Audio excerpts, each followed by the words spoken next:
Oh, great. Doing this again. Here we go. Welcome to Requiem for a Tuesday. I am Adam Pecora, and nothing ever gets better, ladies and gentlemen. Hope is for the stupid. There is nothing to look forward to.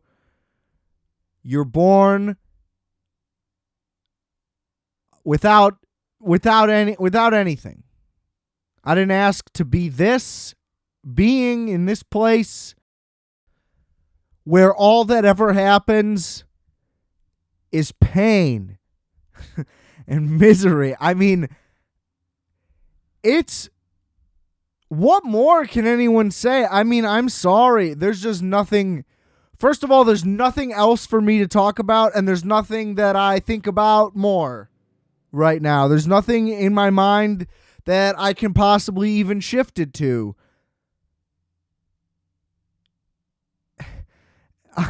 Like, I'm just devastated. I'm just devastated. And I don't even have the energy. Like, last week, I very clearly was fired up to come on here and scream and just vent and get it out. But, like, I'm here today beaten and dejected. You know, sidebar, part of that is from literally being beaten up. Also why I have a little bit less to say. Got my ass kicked at Riot Fest this weekend. Look, just as inconvenient of a festival as you'll ever find. Where is it? It's in a park you've never heard of. Why? How do you get there? Not easily. Bunch of cool stuff around there. It's run down. Awesome. Like, I get it for them. You know? Yeah, throw it in there. This park is huge. It covers all the land we need. And this area is poor, so we can just get away with it. I get it. Very inconvenient, though. Horrible location. Took about 90 minutes to get home Saturday night. Was not ideal. Shout out to the Mexicans, though. They were going hard. Not at Riot Fest. It was Independence Day. Yeah. Nothing too eventful there. I will say I got gouged by the food vendor. They had, you know, they claim to be like a carnival, and they have like shitty rides you'll find at any like town fair. Whatever. You know, it's a nice touch, I guess, but they crank up the price. So who is this for? I don't really know. But anyway, to coincide with that, they had a row of like carnival foods. You know, you get your bucket of fries and your gallon of lemonade, and, you know, you get sick and you die. So I get in the line. I say, look, I always complain about how you can't get a fucking turkey leg anywhere, and you really should be able to. It makes a whole lot of sense. They're cheap, and they're delicious, and they're very filling. All wins. I get up there, and he says, that'll be $25. Plus a $5 fee for using a card. It's just like, I know how easy mobile payment is. You know what I mean? Like, Square has been a thing since like iPod touches were rampant everywhere. It was before streaming existed. You could get a little thing to run cards. Doesn't charge you $5 per transaction. I know that for a fact as well. So I don't know, like, just charge $5 more, frankly. You know, I thought, I got fleeced. I ordered the most expensive thing on the menu. Little did I find out there's not really any menu. Everything is $25 or the sides are 20. Unbelievable, frankly. Like if they had like a long corn dog. You want a long corn dog? $25. You want nachos? $25. Unreasonable, frankly. Like, is this a 1%ers convention? How much could a banana cost? $20? Like, are you serious?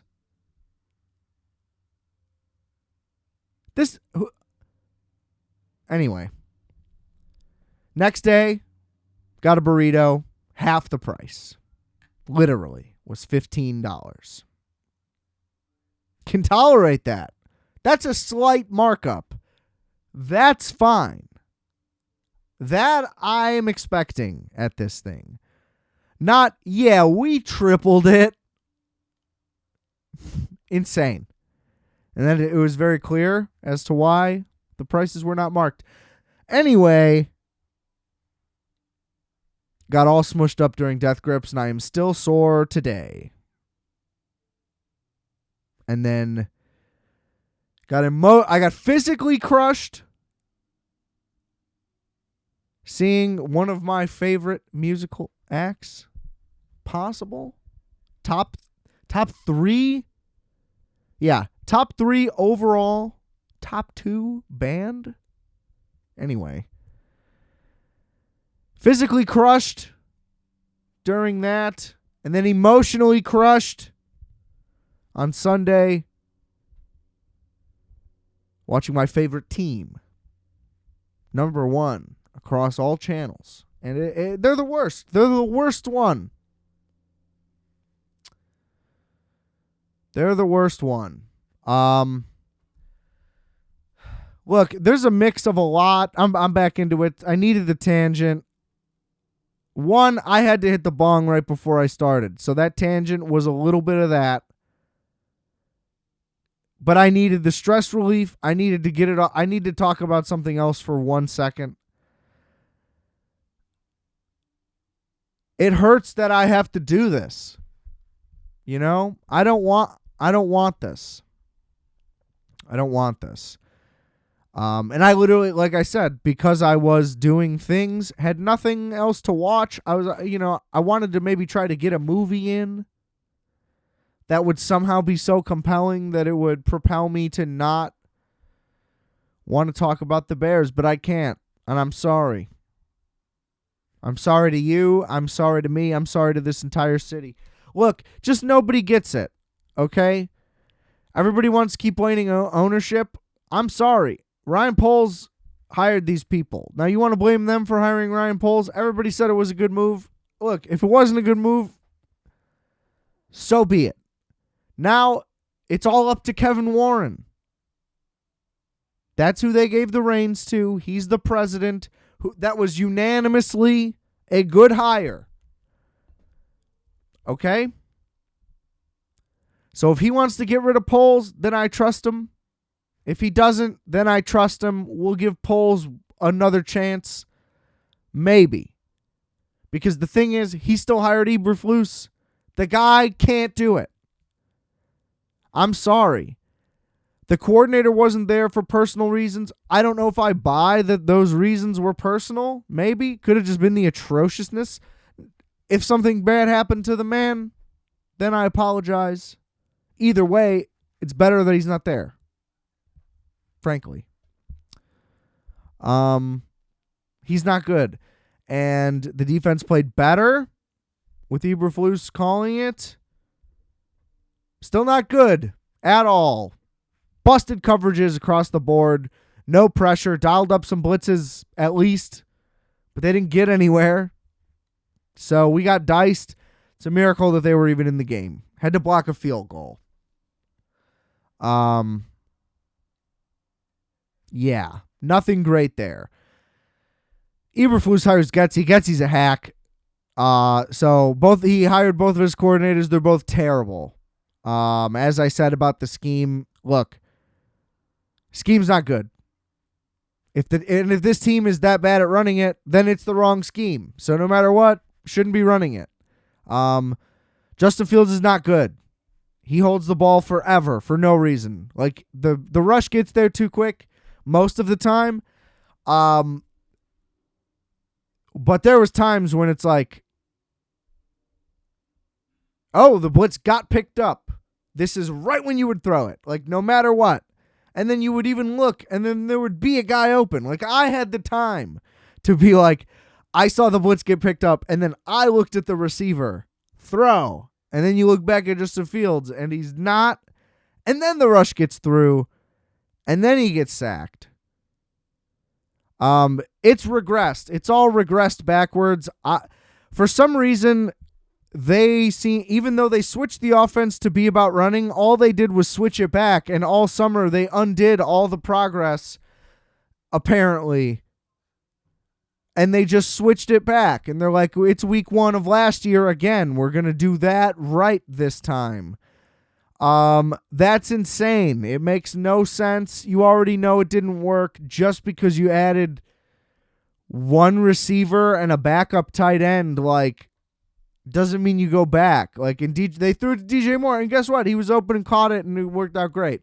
And he was visibly frustrated on multiple plays where he's just standing in the middle of the field, and there's a sack. Like, why is 3 of those sacks 100% could have been avoided? And it's probably 5 of them if we actually went back and looked. Just disgusting. And it's the coach's fault for making it worse. But it's not going to happen. You know? Unless they fire the coordinator now. Like, you know what I mean? And just maybe there's some hope of something. But guess what? You fire the coordinator. Who's running the offense? Because the coach can't. Because they hired a defensive guy again. And that's on polls. Why'd he do that? I saw somebody today was like, Jim Caldwell came in and had this huge plan about building the offense around Justin Fields, and they chose to sign to someone else. Now, my only counter, I have 2 counters to that, actually, not only. Number 1, you can't bring that up now if you didn't heavily criticize the hiring to begin with and say that they should have gone with that guy. To bring it up, anyone who's bringing that's the biggest negative, is all of the reports now are how everybody sucks, which they do clearly suck. But the reason why the fan hype, what was high going in, was because of all the reporting about how great everything was going. And how this was a good hire. Maybe not initially. I definitely remember reading reports of like, hey, good track record. We don't know, obviously. First-time coach. You never really know in that situation. But there wasn't a ton of criticism like, who's this guy? Why would they hire him? This makes no sense. There was a ton of like optimism, albeit admittedly questionable. Not in a negative sense questionable. Just unknown. But it was positive, and there wasn't like, they blew it already. So that just irks me. Like, we were misled by everyone, including the media, who is now claiming that they were misled. Report what you see. Anyway, the other counter to that is Ryan Poles knows, and he's playing 4D chess here. And he knew everything would suck. And he knew Fields wasn't the guy the whole time. The thing is, he also knew Bryce Young wasn't the guy. And he's saying, hey, I have 2 first-round picks next year. I'm just going to let this team suck for 2 years. Let's double tank it, and I'm going to get Caleb Williams. And we'll clean house. And who knows? Maybe they'll hire fucking Lincoln Riley to be the coach. Maybe it'll go that deep. Maybe it's that deep of a plan. And we're playing for Caleb Williams and Marvin Harrison Jr. back-to-back picks. Or maybe, there's some other standout tackle or something. And we flip everything in one draft. Which would be the greatest thing that ever happened also. Super down for that. Which is why that's probably not the plan. And that would be too brilliant. Although, if I'm Kevin Warren, they're going to get demolished by the Chiefs. Demolished. Like, the season is over already. And if they go 0-4, I mean, that's what, 16 straight losses? I mean, how many games in a row do you need to lose? This is the worst team in the history of the Chicago Bears. It's unbelievable.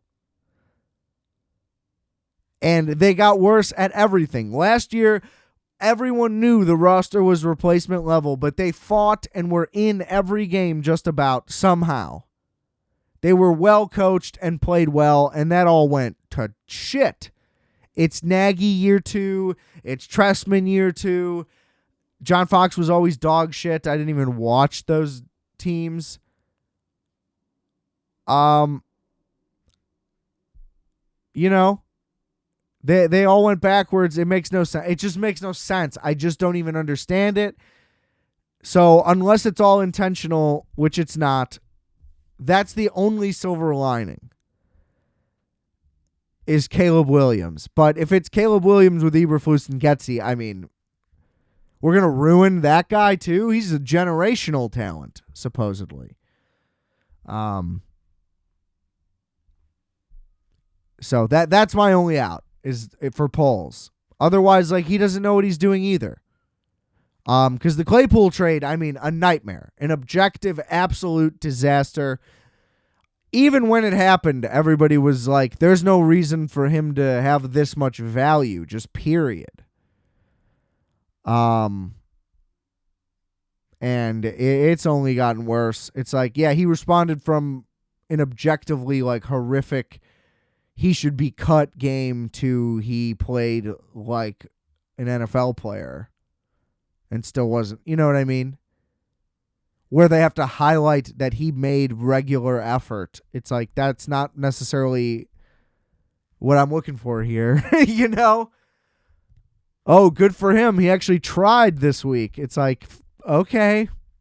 Everybody should have been doing that the whole time. So, I don't know. Like, and now the run game just doesn't exist and doesn't work either. At least we ran for like 3,000 yards. It was like an unbelievable...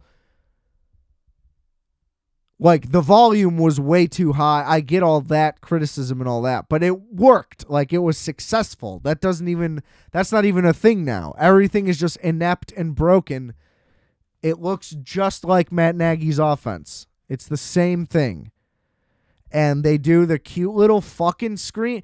Levante David said after the game, he was like, the second they came with that look, we knew what the play was. Like, even if it wasn't going to be a pick, like, that play was getting blown up. Like, there was no chance of success there. They're not doing their job. And if the coaches keep coming up to the podium after and talking about execution, listen, what you're trying to do there is blame the players, and even if the players, again, I said this last week, even if they didn't execute, it's your job to get them to execute. So you failed them by them failing. And if they're not doing it, it's because either your scheme sucks, right? Meaning you suck, like, or they shouldn't be run, like, you know what I mean? Or it's not the right scheme for them and you need to adjust it. Like, adjust their role in whatever. If it's too complicated for them, you need to simplify it. If somebody's not doing something right, you need to correct it. If they don't correct it, you need to bench them. You know what I mean? Then get somebody in there who would. You think the whole team's so fucking talented, so you say. And the other silver lining for Poles that I can maybe give him is the Nate Davis thing looked like it was a disaster. Apparently what's been going on the entire time has been a family thing that then just culminated in a loss. Tragic. I don't know if tragic is the right, whatever. Point is, he's been going through a lot personally. So we can give the benefit of the doubt there for that. My condolences to him and his family. Still could have, outside of that, still could end up being a disaster of a hire, or signing, sorry. But there's a chance that that could be righted in some way. It's just bleak. It's just bleak. There are zero positives really out of that. Tremaine Edmonds is terrible. He's terrible. He's on the ball all the time, but he didn't make one. I'm not going to say this definitively, but he didn't make like one solid tackle. He hit a lot of guys and was the first guy there, but they bounced right off of him. And good thing somebody was there for cleanup, but he's the star guy. Wrap the fuck up. I mean, I just don't even. Where is TJ Edwards on the field? What is this team? It looks like they're this bad intentional. Like you can't. Like take the Cardinals for example. They all word was that they were a fucking fire sale and they gutted their team to tank, and it seemed like tanking the way that game ended against my beloved New York Giants, who are probably awful and only going to win 6 games this year. It's a miracle that they pulled that out, but they were playing like competent football with the guy who's been on the team for 2 fucking weeks. So it's on somebody for Justin Fields, and I don't care who it is, even if it's him. You can't act like it's part of any fucking process, man. He's in his 3rd year, 2 years in a row in the scheme. You guys don't have fucking excuses. Stop with the excuses. Go out there and say you failed. At least admit to something. Because he should not be able to do that. He shouldn't have. I don't care how bad the Giants are. They're better than the Bears. So even if they lost that game, they went up and put up 28 on them like it was fucking nothing. Okay? With a team that's supposed to be dog shit. Against a team that's supposed to be good, too, in the Giants. Like, the Cardinals should not have won that game, and they didn't, but they shouldn't have done what they did at all. You know? The Bucs just plug in Baker Mayfield one offseason. As they showed the graphic, he had fucking 7 offensive coordinators in 7 years. That guy has been put through a fucking ringer worse than Justin Fields. He can do some basic stuff. He showed it. You know, and this is his best situation he's ever been on. And he looked great against the Bears. Doesn't mean a thing. I get it for him. But either way, I mean, these other people can just do basic things. Other than Zach Wilson, who is also, he's just terrible. I don't think there's anything anyone could do for that guy. That just unfortunate, really. I can't really say anything else there. He's the worst quarterback I've ever seen. I think. Honestly. Like, outside of guys who never were supposed to play that get into games, which I don't think counts, somebody who was this high of a draft pick, I mean, it's the worst thing I've ever seen. But, you know, Justin Fields just has too much pure talent. If everybody's talking about how slow his drop back is now, how is this not addressed sooner? Like, now you're talking about it? I mean, is that a new thing? Is that... Stop. If that's his fault, how have you not corrected it by now? If you know what I mean, just stop. Stop. Everything should have... We're way too far past little technique bullshit that you think he's going to correct. Like, it's just not going to happen. So don't even bring it up. It just makes me mad. You're like, oh, we think we found the issue or whatever, or what's going on here. Go back. If it was happening before, then fuck you for not know. You know what I mean? I just can't even. I can't bring myself. It's over. I'm sorry. I wasn't able to finish one thought for probably 10 straight minutes there, it felt like. But it's just over. Everybody. The Chicago Bears are dead. And listen, ownership, there's the thing that happened with Nagy where it's like they don't fire people. I don't care. Kevin Warren, if he's truly in charge, fire these fucking people. If they hit 17 straight losses, so what, it was 11 in a row last year. So I think they're at 14 now. Or, I'm sorry, 13 now. It's guaranteed to be 14 with the Chiefs. I'm just already counting it as 0-3. if they end up at 0-15, 0-16, I mean, fire everybody, clean house, and give polls maybe till the end of the season if you want. I don't know. I don't see what that would do. Hire an offensive guy no matter what. Eric Bieniemy maybe would be nice this time around. Maybe hire Jim Caldwell. I don't give a fuck. No more defensive guys and no more random offensive guys that are maybe the thing. I want real. You know who I actually want? I was thinking about this yesterday. My real answer, my ideal next head coach of the Bears would be Ben Johnson, I believe is his name, the offensive guy from Detroit. Sean McVay made Jared Goff into a guy, and then he sucked for Sean McVay. And then this guy in Detroit, they built a team and a system in which Jared Goff is now better than he has ever been. And they had to rebuild, and they did it in 2 years, and he was there, and it's great. Just kind of seems like he really knows what he's doing. Now, I know that they paid him a bunch to stay as an OC, but that's not going to last. So if this offense stays remotely similar as it seems like it's going to, that's who I would love. That is my number one choice. Now, if Caleb Williams actually becomes realistic, if that is a thing, maybe that's not the right move and they need to hire, I don't know, whatever. But get someone who will build an offense around the pieces, not fucking fit the square pegs in the round holes. It just doesn't football should be past that anyway. Like, that's what I don't get, that we're still fucking doing that archaic bullshit. You should be smart enough to know that that's not how you should build your team. The scheme isn't first. Build the scheme around the players. Whatever. So, I'm already looking at the offseason next year. There's no reason why any free agents should want to sign with us unless there are significant changes. I predict that the locker room is going to collapse.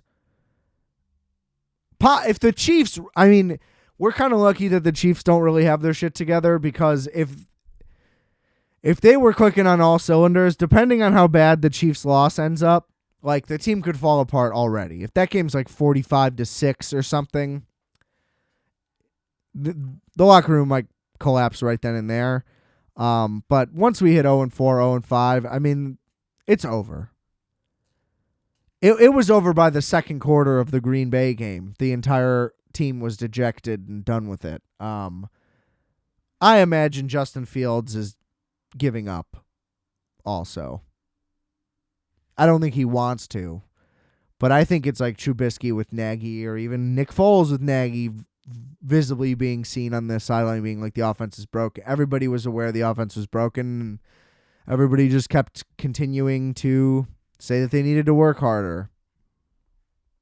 And you know what I mean? It's like, we need guys who are just going to step to the podium and, like, make fucking headlines at this point. Like, who gives a fuck? You know what I mean?